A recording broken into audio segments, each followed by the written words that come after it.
Hello, everybody. Happy Wednesday. Hello, everyone. This is Nisi Black here, your relational strategist. I am so excited to be with you again on this beautiful Wednesday here in the Oklahoma City area. The birds are chirping, crisp, cool, sunshiny day. And you know what? The sun is shining. It feels so good. I feel good. Spring is springing. Because I don't think we had much of a winter at all, but it is a beautiful day, and I'm so excited to come to you on this Wednesday for another week of midweek motivation and mind check. So sound out. Let me know how everybody is doing today. How is your day progressing? How is your week progressing? Throw me up some hearts. Make sure that you are sharing, and make sure that you are subscribed to the Facebook Lives when I go, because I want to make sure that you're not missing out and that I'm able to address and speak and share and get feedback on everything that you're hearing, what you would like to see different through these sessions, and what I can do a little bit different that will kind of keep you coming back and keep you growing and keep you learning. So, hey, Wednesday, midweek motivation and mind check. Today is all about, now that we're kind of off the high from Valentine's Day yesterday, whether you have a love of your life that's in your life, whether you spent it eating bonbons on the sofa, whether you took yourself to dinner, whether you did any of those things, today we're going to focus on making sure you understand the difference between self-love and selfish love. See, I believe that loving yourself is important, and it's not selfish to love and take care of yourself. What's important is that you recognize how valuable you are. You recognize your worth, your talents, your strengths, everything that you have to bring to the table and bring to your space and bring to the world, and that you honor that. So I'll talk a little bit about the difference between self-love. Hey, little sister. No, my big sister, Lynn Livingston. Thank you for joining me, darling. So we'll talk a little bit about self-love and the difference between that and selfish love. So let me talk a little bit about first. Hey, sweetheart, I love you. Let me talk a little bit about selfish love.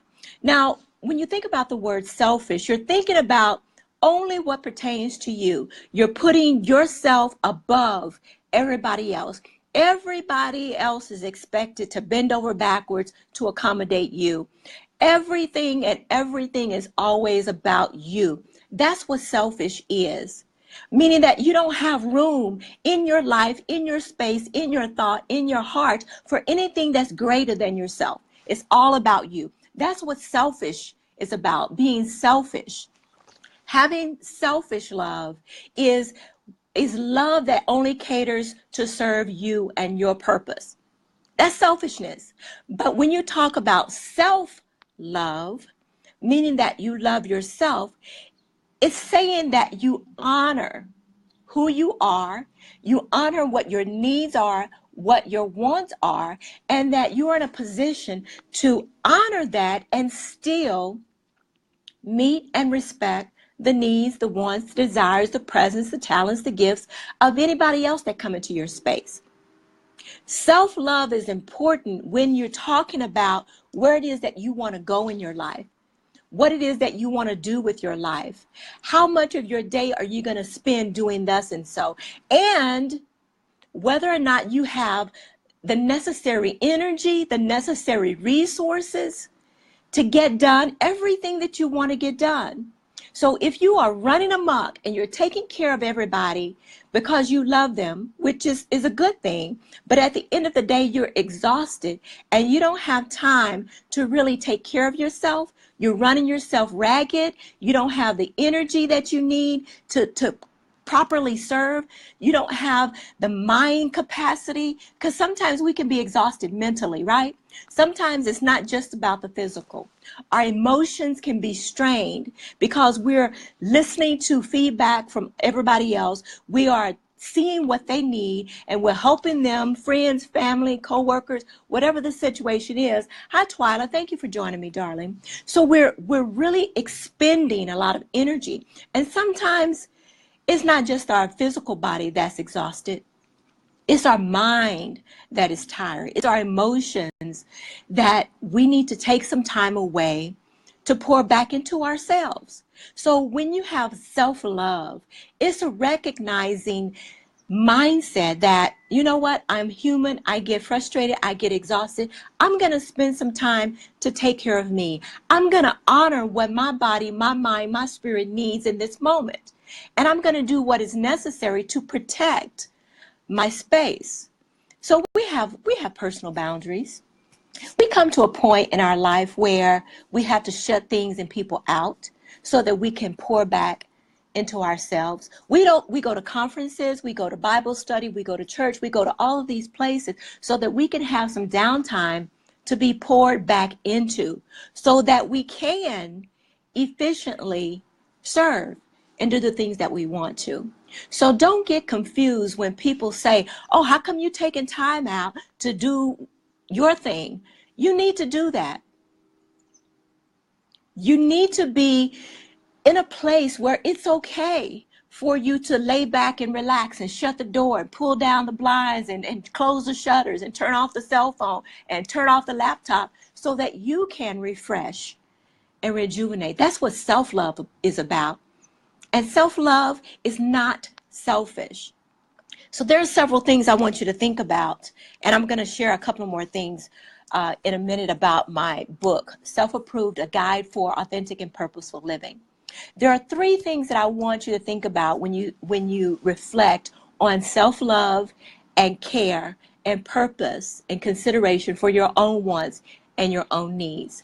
I want you to start with your awareness of who you are, of what it is that you really want, so that you are not spinning your wheels doing things that do not serve your purpose. Am I saying don't volunteer or don't serve anybody else? No. What I'm saying is that a lot of times as women, we have all these different hats, right? We're a mother, we're a wife, we're an employee, we're a CEO, we're running our own business, we're a friend, we're a sister, we're a daughter. We have all of these roles. A lot of us are politicians, are volunteers, and we're doing all of these things because it's good, but a lot of it is not what we really desire in our heart to do. So spending some time understanding where your gift lies, where your purpose lies, where your talent and your skills lie will help reduce the amount of time that you're spending doing things that do not serve your greater good, that do not serve you being able to refresh and rejuvenate.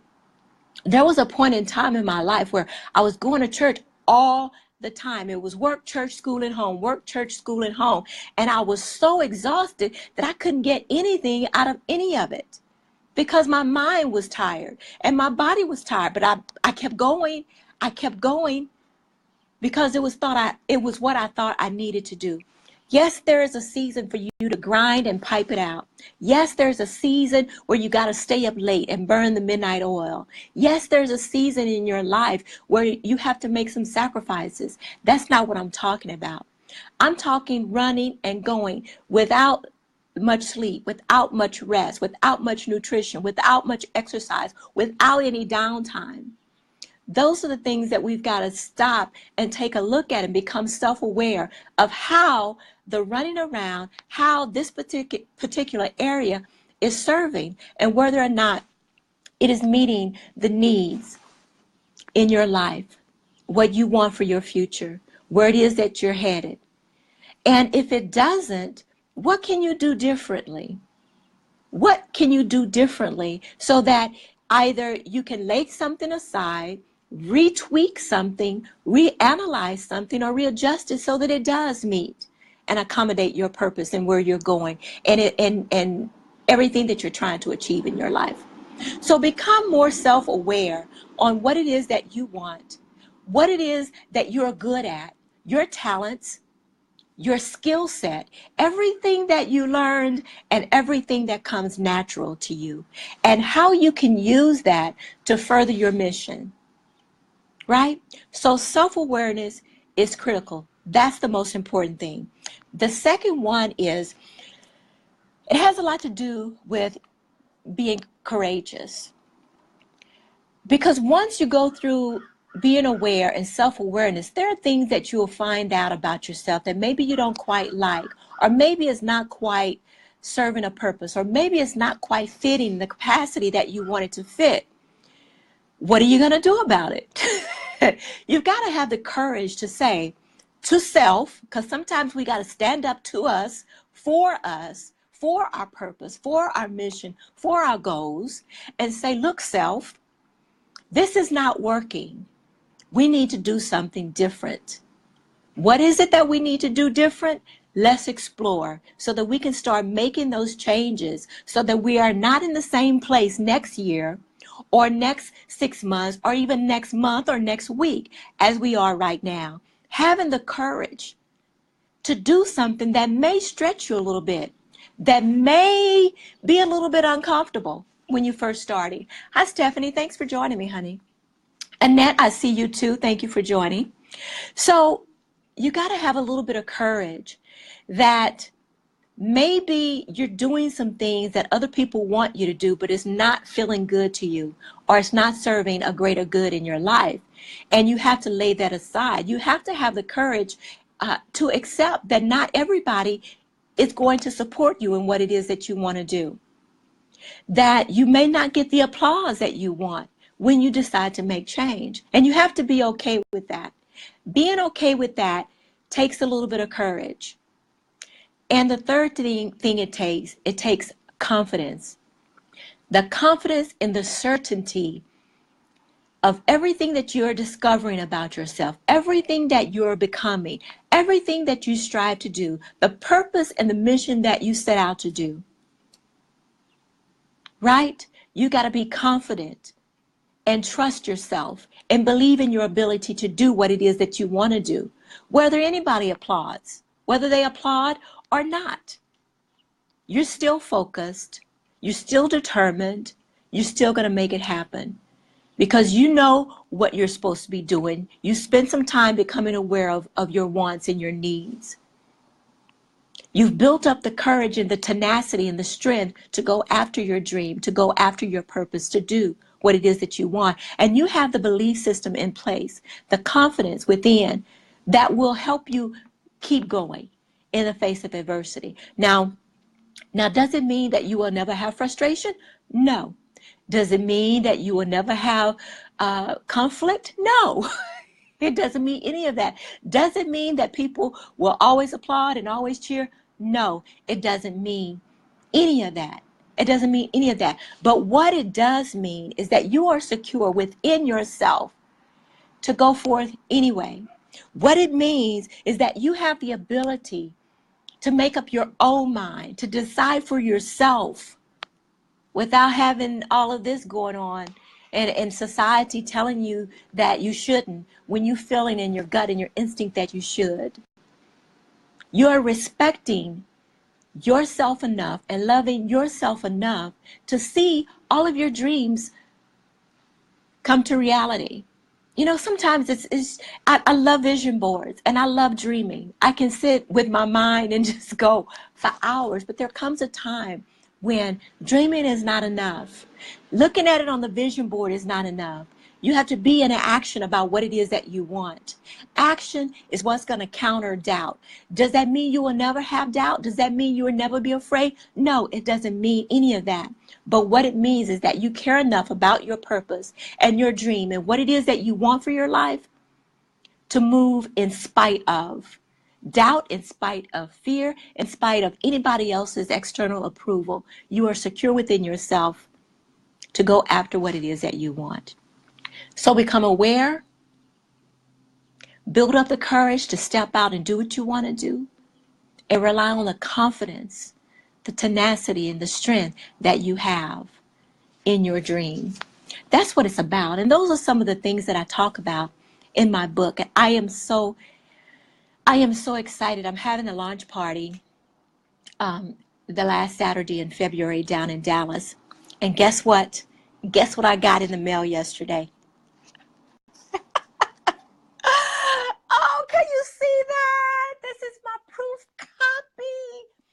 I'm so excited. I'm so excited. I cannot wait for you guys to get your hands on this, to dive deep into the pages of this book, to explore yourself, to help yourself understand why it is you think the way that you do, what it was that caused some confusion in your life, and how you can step out of the past, take off the mask, drop the facade, and live your life with intention, with self-respect, with confidence, and with dignity. To be true to who you are and to align yourself with action that serves your purpose. That's what this book is about. So I'm so excited. I'm so excited to have it in my hands. And if you're interested in pre-ordering your autographed copy, I attached a link in the post. So just click on the link and go and read a little bit about Self-Approved and go ahead and pre-order your copy. You can also go to the website if you're just listening at selfapproved-thebook.com. And I'm going to have an Amazon launch coming up this coming Monday, and I'll share a little bit more about that later and how you can support me there. But I will be offering the downloadable Kindle version at an excessively low rate. And you'll want to jump in on that. I'm pushing for Amazon bestseller as my first solo project. Eek! So I'm excited. But listen, guys. I am totally serious about supporting each and every one of you in living your best life, being your best self, and honoring and being true to who you are, being authentic with yourself first, because that's where it starts. It starts with you. It starts with you. It doesn't start with your mother. It doesn't start with daddy. It doesn't start with husband or boo or kids. It doesn't start anywhere. It starts with you going within. What is God speaking to you in your spirit? What is on the inside of you that you should be doing, that you know you should be doing, but you're afraid? What is it that is so scary about your future that you're hesitant to go there? I am so intent on supporting you and stepping out of the shadow, stepping out of the negativity, stepping out of the past and anybody that has hurt you, and moving past that, reconciling all of that old residue so that you can live happy and full and excited. That's what it's about. Not settling, not settling, not settling. Did I say not settling? I meant it. Not settling for a life less than what you deserve. You deserve more. You want more. It's time for you to pull up the big girl pants and go get it. So it starts with you. And that's what my book is all about. And I wanted to support you in going into your future confidently, boldly, and securely, right? That's what it's about. So I got a few things to do. It has been my pleasure being with you guys. If you are watching the replay, I appreciate you taking time out of your day to spend with me through Midweek Motivation and Mind Check. Make sure that you are subscribed to my Facebook Live so that you get notification whenever I go live, and that way you can tune in and give me some feedback. I come to you most every Wednesday at 11 a.m. Central Standard Time and share just a little bit. It's not a long, not all day, hour type of thing, but I would like to do some more training, have a workbook that I'm creating and putting the final touches so that we can dive deep into who we are and what it is that we want, so we can stop perpetuating the same old things that's been going on. You know, sometimes we get caught up in a cycle of the same old, and we don't know how to break out of that. Well, I want to support you in getting off of that hamster wheel and living your life with intention and purpose. All right? So make sure that you connect with me as well in our Facebook community. It's private group where we continue to do and learn and grow. It's called Self-Approve, the You Movement, starting with you in your purpose and to your destiny. So I am Nisi Black, relational strategist, and I am so excited to be with you. Thank you for joining me, and thank you for sharing. You guys have a beautiful Wednesday. Love on yourself, love on somebody else, and don't forget to pre-order your autographed copy today. I'll see you guys probably in a few hours or tomorrow. So as I do more sharing about the book and where we're headed from there. So thank you guys for joining me. Make sure that you are subscribed and make sure that you are sharing, and have a beautiful and blessed day.